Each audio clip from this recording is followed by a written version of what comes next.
Bismillahirrahmanirrahim. Assalamualaikum warahmatullahi wabarakatuh. Perkenalkan, nama saya Farida Nurhayati, mengajar matematika dari SMK Negeri 1 Sumbar. Pada kesempatan kali ini, perkenalkan kami, saya menyajikan video refleksi dari latihan mandiri guru pada kegiatan motivasi lembar aksi 1 pada seri Semangat Guru 2, kompetensi non-teknis mendukung implementasi kurikulum Merdeka pada aplikasi SIM PKB Guru Belajar dan Berbagi. Pada kali ini ada 3 hal yang akan kita bahas. Yang pertama yaitu apa hal baru yang Anda pelajari tentang motivasi dan Merdeka Belajar. Hal baru yang saya pahami di sini yang pertama yaitu adanya konten dan proses. Konten di sini artinya itu merujuk pada kebutuhan dasar. Yang di situ merujuk pada teori Maslow. Kebutuhan dasar yang ada di sini adalah kebutuhan fisiologis, kebutuhan rasa aman, kebutuhan sosial, kebutuhan harga diri, dan kebutuhan aktualisasi diri. Sedangkan untuk proses itu nanti akan mengerucut pada teori Locke, di mana pada teori proses ini bagaimana kita menetapkan tujuan. Yang di situ nanti ada nilai-nilai, ada emosi atau keinginan, ada tujuan yang akan kita capai, ada tingkat kesulitan maupun tingkat komitmen kita, ada tindakan atau aksi-aksi yang harus kita lakukan sehingga menuju pada konsekuensi akhir yang akan kita laksanakan juga yang namanya umpan balik. Dan selanjutnya hal baru di sini adanya bahwa Maslow itu before being. Maslow before being artinya kebutuhan itu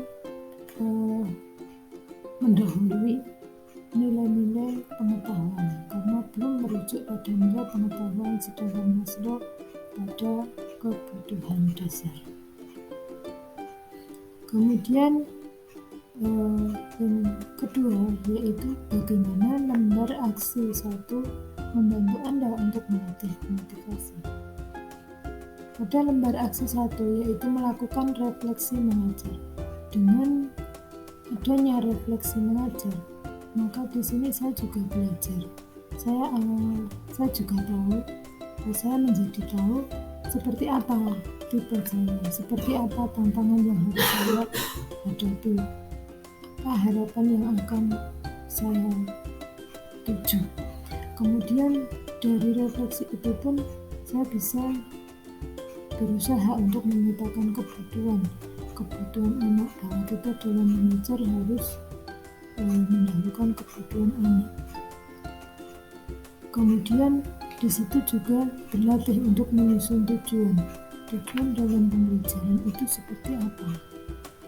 Kemudian di akhirnya nanti akan ada umpan balik melalui refleksi tersebut. Kemudian yang ketiga, apa tips Anda untuk para pengajar mengelola motivasi dan menerapkan Merdeka Belajar? Tips di sini saya mengacu pada hal-hal sebelumnya tadi. Yang pertama yaitu menyadari 5 dasar kebutuhan yang sudah ada pada hierarki Maslow tadi, dari kebutuhan fisiologis, kebutuhan rasa aman, kebutuhan sosial, kebutuhan harga diri, dan kebutuhan aktualisasi diri. Nah, untuk menuju adanya tujuan yang akan kita capai, tips-tips untuk menuju tujuan yang akan kita capai, kita harus berpikir positif untuk berkomitmen menuju pada tujuan yang akan kita capai. Nah, untuk menuju hal tersebut, kita juga tidak mudah. Di situ kita harus tetap belajar.